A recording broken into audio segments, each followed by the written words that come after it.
Hello and welcome to Quill Tips, a series of videos in which I, Victoria, or Inquillery as I'm known here on this channel, share some of the tips and tricks of the writing trade that I've picked up over the years. In this video, I will be discussing how to handle rejection as a writer. So if you're interested in learning more, then keep watching.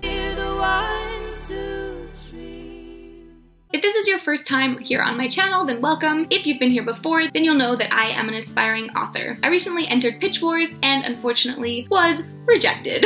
I made a video talking about my experience with the whole process, which I will link below if you're interested in learning more about that. Because this was my first time putting my work out there and consequently my first time being rejected, I just want to emphasize that I am by no means an expert on this topic and there are a lot of great videos out there, one of which is by Meg Latour, which I will link below. I think that's a really good response to how to handle rejection. But as I'm sure you know, rejection is a huge part of the publishing industry, something that even the most successful authors experience over and over. If you've been in this boat or you think you will be in the future, then here are my personal tips and tricks for handling rejection as a writer. Number 1, allow yourself to grieve. The world did not end and nobody died.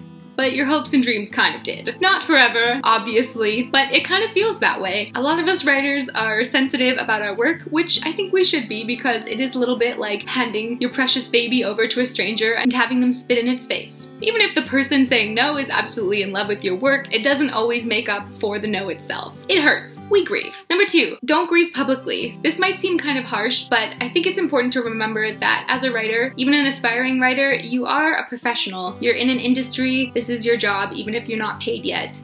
Even if most of it is done in your bedroom while wearing pajamas. A lot of publishing nowadays is conducted online, and as such, people pay attention to your online presence. And personally, I think there is nothing tackier than somebody lashing out at a mentor or an agent or an editor or whoever said no online simply because they were rejected. I noticed this a little bit with Pitch Wars, a few people who didn't get in, and I say this as a fellow reject, not as somebody that doesn't understand because I was selected. I was also not selected, but I did see a few angry tweets going around, and my advice to you is to try to avoid that. Publishers and agents will see that and people talk, and you don't want to be burning bridges at a time when you most need to build them. Particularly if you've never been published before and you don't have a big following or a name for yourself yet. This is kind of your first impression and you don't want people to assume you're difficult to work with or that you're going to be a challenge before you've even started. You want to give your manuscript its best shot, and so when you grieve, and do grieve and allow yourself to feel the pain of the no, do it privately or with friends and family and not publicly online, and particularly not with anger. Step 3, remind yourself that writing is subjective.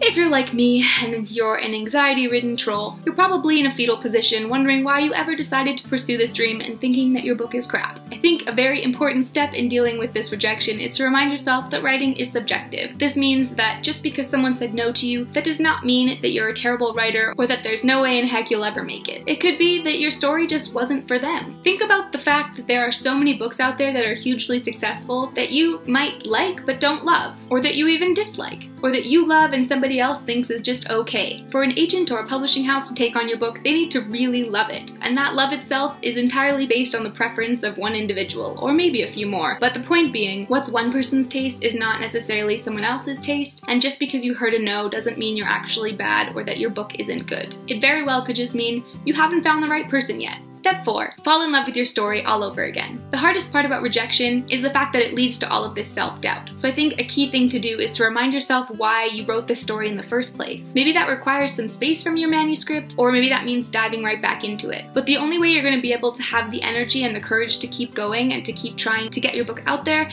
is if you remember why it's important and why you love it in the first place. Why your characters are hilarious, or why their stories are significant, how the book can help people, or how it's entertaining. Whatever it is, whatever reason you wrote it, and whatever reason that you fell in love with the story and felt like you needed to spend countless hours pouring your soul onto a piece of paper or a blank screen, you need to recover that in order to have the courage to keep going. And my 5th and last tip, keep going.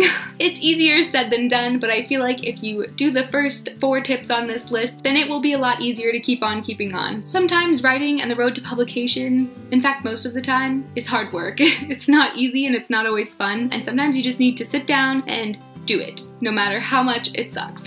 And the only way to do that, like I said, is to love your book. So sit down and go to work. And remember that the only way that you failed is if you give up. So to all my fellow rejects out there, I believe in you. We got this. That's all for this video. Thank you so much for watching. If you have a writing question you'd like me to answer in a video, then please do leave that in the comments below. Subscribe to hear more writing tips and hit that thumbs up if you enjoyed this video. As always, I love you all and I will see you next time.